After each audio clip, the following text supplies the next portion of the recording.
a eleição também, irmãos, aqui do versículo 5 até o versículo 8. Irmãos, e falando de amadurecimento, é tão bom quando a gente vê uma pessoa chegando na igreja e ela vai amadurecendo, a gente vai percebendo que a pessoa está crescendo. É uma bênção para a gente. A gente vê que eu tenho a filha que tem 4 anos, a gente vai percebendo o amadurecimento. Às vezes ela pega a Bíblia e fala, eu vou pregar agora, nós vamos cultuar aqui em casa. Aí ela está aprendendo, não sabe ler ainda, né, uma ou outra palavra, ela, olha aí papai, e vai lendo e começa a falar. Está amadurecendo na linguagem. Isso tem que acontecer na vida da gente, irmãos. Eu vejo o amadurecimento na minha pregação. Quando eu comecei a pregar, era completamente diferente. Não que esteja bom, mas assim, em relação, melhorou e pode melhorar. Sim, irmão, se disponha, se deixe amadurecer, invista no seu amadurecimento. Entra lá no site da Cultura Cristã, compre um livro. Vai lá, compra um livro sobre devocional. Falei, compra um livro, irmão, ali já deu aleluia. Invista um pouco na sua vida espiritual. Se eu não sei qual livro, manda uma mensagem para mim e fala, pastor, qual livro que eu compro? Eu tenho pelo menos umas 2, 3 sugestões para te dar. Agora, invista um pouco, irmãos, em você, porque sem investimento não tem amadurecimento. Não é? Não tem. Agora, não adianta comprar o livro e colocar lá na cabeceira da cama. Esse é o meu livro de cabeceira. Nunca leu, né? Não adianta também. Eu vou te indicar um livro. Não sei se você já leu. Por que tarda o pleno avivamento? Alguém já leu? Bom, Alan? Bom, Carol? Mas alguém leu? Porque tarda o pleno avivamento. Deve ser um livro baratinho. Ele é fininho. Mas como diz, é paulada pura, é cajado puro na gente. Porque tarda o pleno avivamento. Compre o livro. Invista aí. Cresça em nome de Jesus.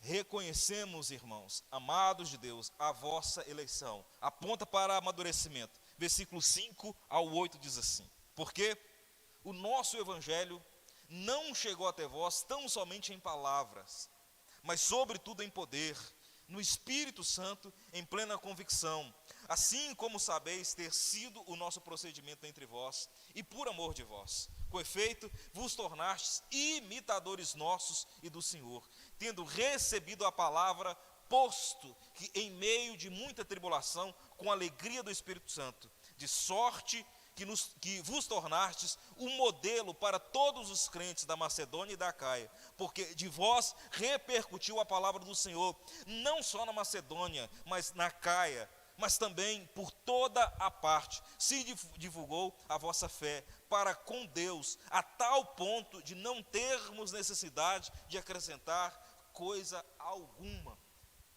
Então, a eleição deles foi evidenciada pelo um amadurecimento.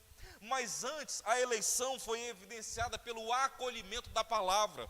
Porque a palavra, ela abre o coração do eleito. Porque tem eleito que ainda não está salvo. Tem eleito de Deus que ainda não está salvo. Está salvo na eternidade dos planos de Deus, mas aqui ele ainda não passou pelo processo de ser justificado. Quando isso acontece, ou quando vai acontecer? A partir do momento que a palavra de Deus chega, e quando ela chega, ela descortina os nossos olhos espirituais, e aí a gente faz o que o apóstolo Paulo diz em Romanos capítulo 10, versículo 9, com a boca nós cremos e com o coração nós confessamos que Cristo porque a boca se confessa, aquilo que a gente crê, o coração expressa o que crê e a boca confessa o que a gente crê no nosso coração. Se com a tua boca confessares Jesus como Senhor, em teu coração creres que Deus o ressuscitou dentre os mortos, então serás salvo. E Paulo está dizendo que à medida que a palavra de Deus foi chegando, lá na cidade de Tessalônica, o povo foi abrindo o coração, foi escancarando o coração e passando a crer. Mas Paulo fala que essa mensagem chegou lá de uma forma diferente. Paulo fala que essa palavra chegou lá com poder,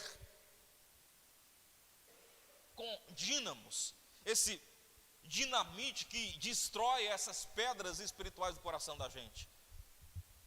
Essa palavra chegou lá em poder, não somente em poder, mas no espírito, em pneuma, em plena convicção, mesmo diante de muita tribulação e angústias. Aí Paulo fala, eles se transformaram em modelo, quem lembra, modelo e imitadores, é mais ou menos aquele mimeógrafo que a gente tinha, que colocava lá no mimeógrafo, usava o álcool que pregava no papel, era um modelo, era a imitação, a réplica do que eles eram, do que os apóstolos eram. O povo de Tessalônica chegou a tal ponto, após receber a palavra, que o seu modo de agir estava iguais ao dos seus pastores ou dos seus pregadores, que era o apóstolo Paulo, Silas e Timóteo. Eles se tornaram parecido com eles.